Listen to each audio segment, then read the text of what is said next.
Cryptocurrency atau mata uang kripto saat ini telah menjadi salah satu instrumen investasi favorit di Indonesia. Tidak hanya itu, mata uang kripto juga sedang berkembang pesat menjadi alternatif transaksi non-tunai seperti remitansi dan pengiriman uang lintas negara atau cross-border transaction. Dikaitkan dengan kondisi pandemi saat ini, jumlah transaksi digital meningkat pesat seiring dengan regulator yang mendorong masyarakat untuk mengurangi penggunaan uang kartal.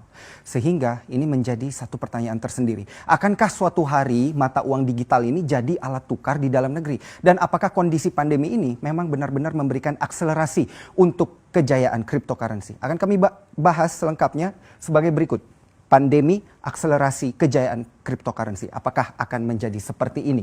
Nah, kita mulai dulu dari uang digital alias cryptocurrency. Mungkin banyak dari Anda juga sudah paham, tapi ini hanya refreshing sedikit saja untuk Anda bahwa uang digital yang dimaksudkan di sini adalah bukan transaksi secara digital. Itu beda lagi ya. Mungkin Anda biasa menggunakan aplikasi membayar atau membeli makanan dan juga transportasi dengan menggunakan aplikasi e-commerce dan lain sebagainya. Tapi yang dimaksudkan dengan uang digital di sini adalah mata uang digital yang baru di situ, yang biasa dikenal dengan nama cryptocurrency. Seperti apa sebenarnya cryptocurrency ini yang diperkenalkan pada tahun 2008.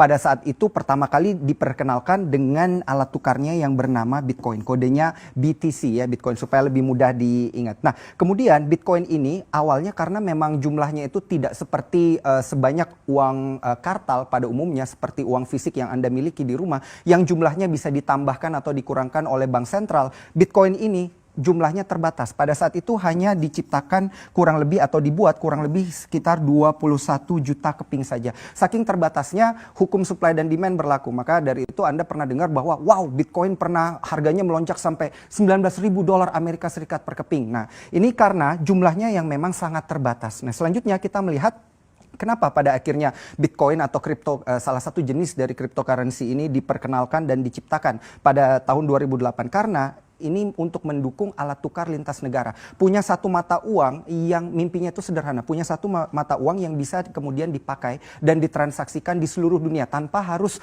pergi lagi ke money changer, tukar kiri, tukar kanan ya, kemudian kena potongan, kena pajak dan lain sebagainya. Ya, itulah yang ingin di jalur distribusi yang ingin dihilangkan. Kemudian ternyata untuk cryptocurrency ini Bitcoin dan teman-temannya ya itu ditolak di beberapa bank sentral, termasuk tahun 2018 ditolak dengan tegas oleh Bank Indonesia karena memang berdasarkan undang-undang alat transaksi di dalam negeri yang diakui hanya rupiah saja. Jadi apapun di luar rupiah itu dianggap melanggar hukum. Nah, tidak hanya di Indonesia, beberapa bank sentral yang menolak hal ini ada People's Bank of China atau PBOC dan juga bank sentral yang berada di Rusia dan juga beberapa bank sentral yang ada di kawasan Eropa. Nah, kenapa seperti itu? Karena tentunya mata uang itu selama ini yang kita ketahui adalah harus memiliki dasar negaranya dari negara mana. Sedangkan Bitcoin ini tidak punya negara itu. Tidak ada dasar fundamental yang kuat terkait dengan hal itu. Dan kemudian apabila ditukar alat tukarnya akan menjadi satu disrupsi juga bagi mata uang yang sudah ada. Nanti nilainya malah menurun karena orang-orang pada pakai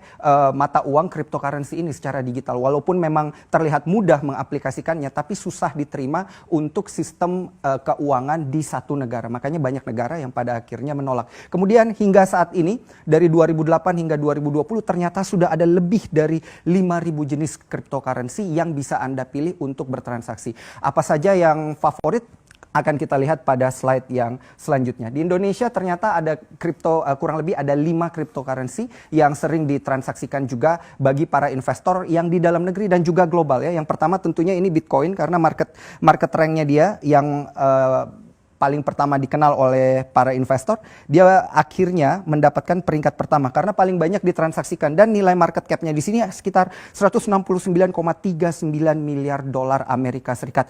ROI-nya atau return of investment-nya kalau Anda bertransaksi dari awal pertama kali Bitcoin diciptakan hingga sekarang dan masih memegang Bitcoin tersebut, ROI-nya dikatakan bisa sampai 6.689%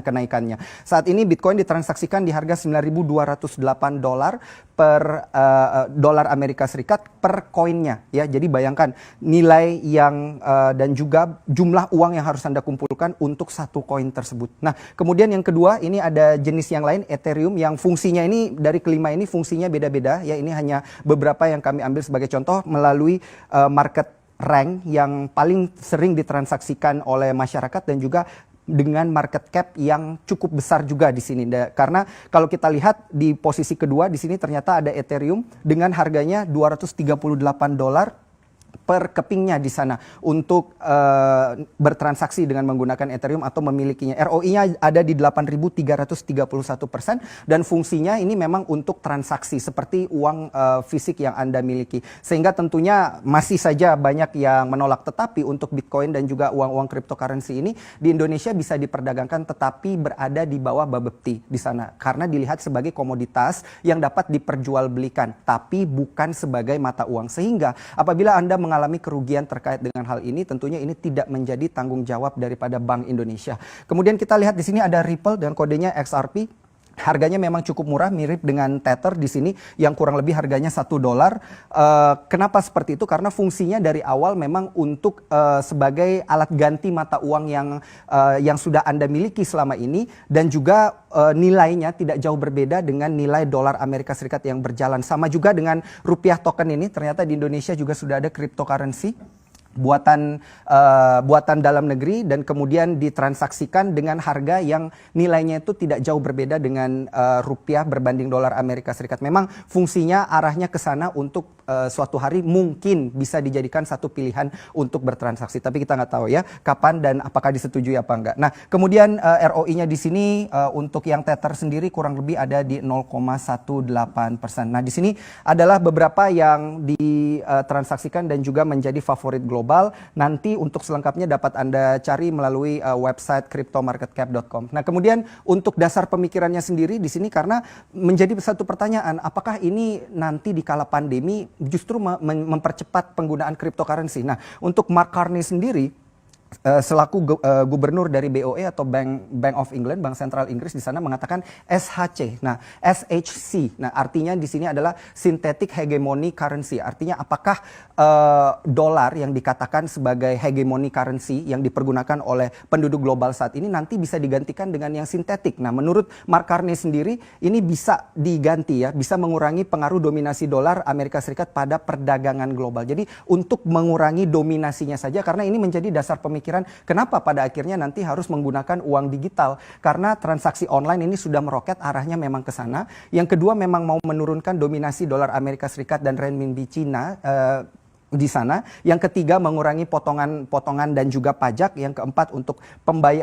biaya pembayaran retail yang lebih rendah. Jadi ketika Anda bertransaksi karena tidak ada pajak dan lain sebagainya tentunya biaya pembayaran retail jadi lebih rendah. Dan yang terakhir dikatakan fleksibilitasnya tinggi karena memang bisa sekali beli bisa dipergunakan langsung di beberapa negara ya. Ini menjadi menarik tapi memang Mark Carney tidak mengatakan bahwa yang bisa jadi SHC atau synthetic hegemony currency-nya adalah cryptocurrency. Jadi masih dipertimbangkan lagi nanti apa yang akan menjadi synthetic hegemony currency-nya. Nah, yang terakhir menjadi pertanyaan adalah apakah China yang akan menjadi negara pertama yang merilis yuan digital di sini? Karena memang kita sudah melihat dan media sudah mencium bau-baunya ya dari bulan April tahun 2020 di mana aplikasi Meitian di sini bekerja sama dengan PBOC dan juga TT Chuxing di China maksud kami. Satunya adalah aplikasi untuk mengirimkan makanan. Kalau di Amerika biasa contohnya kayak Grubhub. Kemudian ini TT Chuxing ini adalah salah satu aplikasi untuk transportasi di China. Sudah dikatakan sudah tercium bau kerjasamanya. Tapi apakah akan berhasil untuk China sendiri merilis yuan digital ini? Masih akan kita nantikan apakah akan berhasil di sana. Karena tentunya ada satu perusahaan aplikasi di China juga di sana untuk streaming video, Bilibili Incorporated yang dikatakan diajak oleh PBOC juga untuk mencoba yuan digital ini. Karena menarik, apabila kita mengarah kepada pandemi, kita kaitkan juga dengan pandemi dan juga kondisi resesi di beberapa negara, apakah yang menjadi pertanyaan adalah apakah benar dan apakah bisa nantinya satu mata uang yang dikatakan universal dan juga digital ini dipergunakan di satu negara untuk bertransaksi dan untuk mempercepat proses transaksi dan juga proses keuangan. Akan kita nantikan.